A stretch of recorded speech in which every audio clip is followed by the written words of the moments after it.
Assalamualaikum warahmatullahi wabarakatuh. Apa kabar sahabat Runi Education? Alhamdulillahirabbil alamin. Jumpa lagi di channel Runi Education, channel pendidikan dan kegiatan pembelajaran. Sahabat, kali ini kita akan belajar di tema 3, subtema 2, pembelajaran keempat. Namun sebelumnya, marilah kita awali dengan berdoa. Sahabat, biasakan pula ya untuk mencuci tangan dengan sabun dan air mengalir baik sebelum maupun sesudah melaksanakan kegiatan. Oh iya, pakai selalu masker ya jika kalian ingin bepergian atau keluar dari rumah. Dan jangan lupa pula jaga kesehatan dan kebersihan diri agar terhindar dari segala macam penyakit.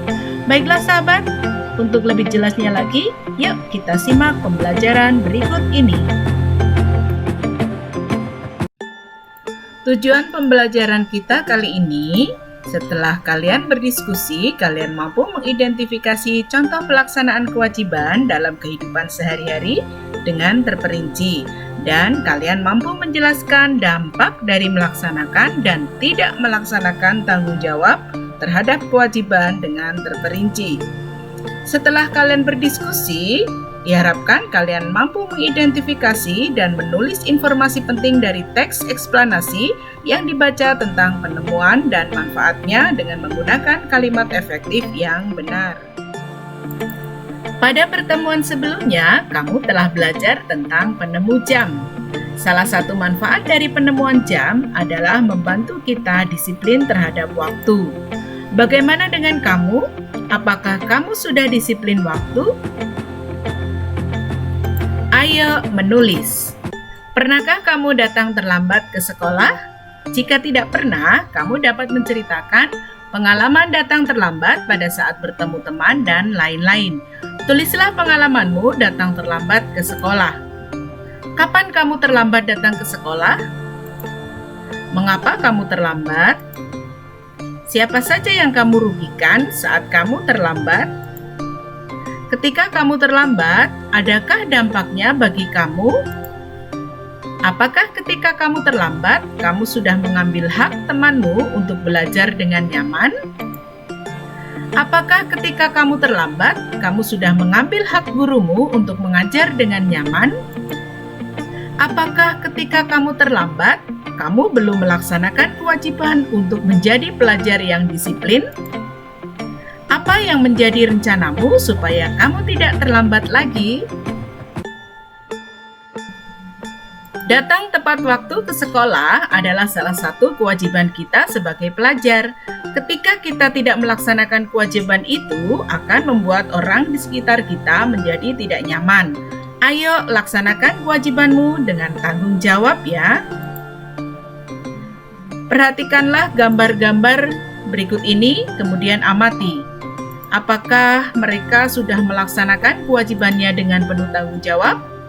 Apa dampak dari yang mereka lakukan? Jawablah pertanyaan-pertanyaan berikut ini berdasarkan gambar 1, gambar 2, dan gambar 3. Apa kewajiban kita sebagai pelajar? Apakah mereka sudah melaksanakan kewajibannya sebagai pelajar? Apa dampak bagi diri sendiri? Apa dampak dari tindakan yang mereka lakukan bagi lingkungan? Apa dampak dari tindakan yang mereka lakukan bagi orang lain? Jawablah pertanyaan itu berdasarkan gambar yang telah ada di sini ya. Lalu kumpulkan kepada Bapak Ibu guru kalian di sekolah masing-masing. Sekarang tuliskan kewajibanmu yang lain sebagai pelajar ya. Apa dampaknya jika kamu tidak melaksanakan dengan tanggung jawab? Jelaskan jawabanmu. Lalu tuliskan seperti pada tabel berikut ini. Minimal 5 kewajiban pelajar, kemudian dampak jika tidak melaksanakan kewajiban tersebut. Melaksanakan kewajiban sebagai pelajar akan membantu kita mengikuti kegiatan belajar dengan baik. Lalu, apa sajakah kewajiban seorang pelajar? Yuk kita simak selanjutnya.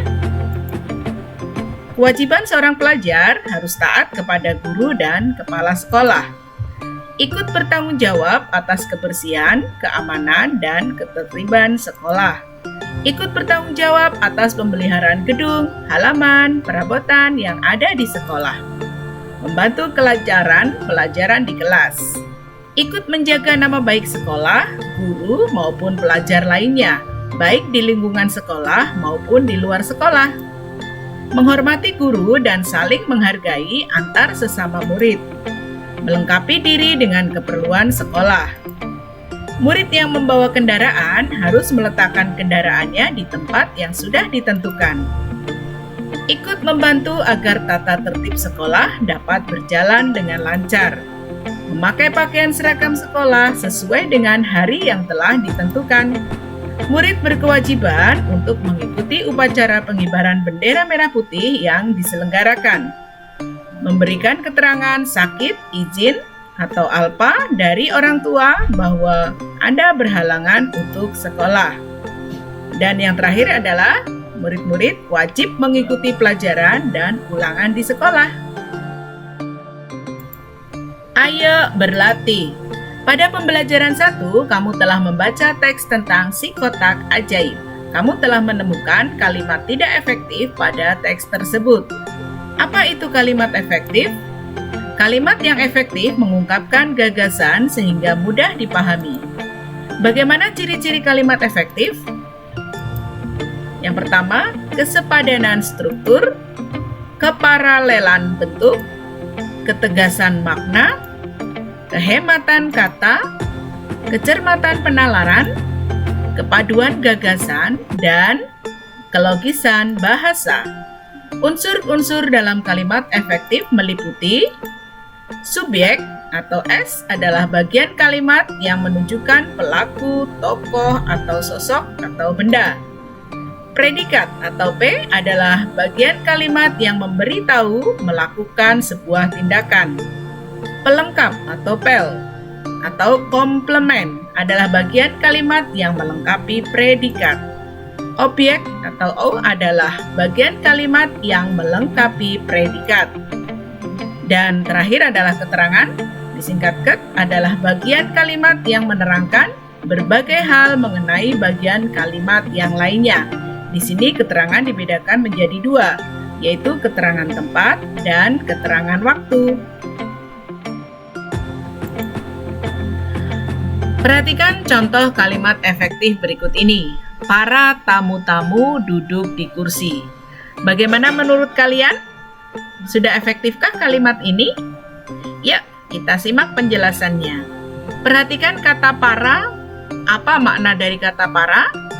Kemudian perhatikan kata tamu-tamu. Apa makna dari kata tamu-tamu? Kata para itu menunjukkan banyak dan tamu-tamu juga menunjukkan tamu yang banyak. Kita dapat menghilangkannya salah satu.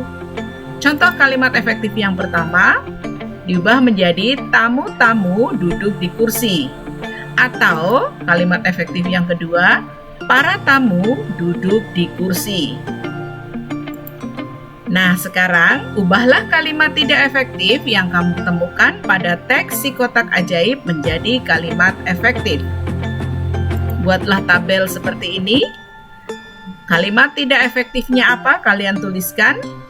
Kemudian kalian ubah menjadi kalimat efektif. Tukarkan jawabanmu dengan seorang teman. Apakah hasilnya sama? Identifikasi lagi semua tulisanmu pada pertemuan kali ini. Carilah kalimat yang masih belum efektif. Ubahlah menjadi kalimat efektif.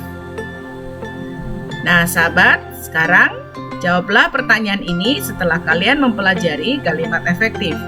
Apakah kamu sudah menulis dengan kalimat efektif?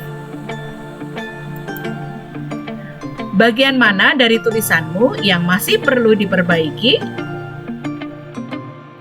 Setelah kita mempelajari tentang kalimat efektif dan kewajiban kalian sebagai pelajar, ayo kita renungkan sejenak. Apa yang kamu pelajari hari ini? Nilai-nilai apa yang kamu pelajari hari ini? Kerjasama dengan orang tua. Sampaikan kepada orang tuamu tentang pentingnya disiplin waktu. Mintalah pendapat orang tuamu bagaimana caranya agar kamu dapat menjadi pribadi yang disiplin waktu. Pembelajarannya kali ini semoga menyenangkan ya dan kalian mudah untuk memahaminya. Apabila kalian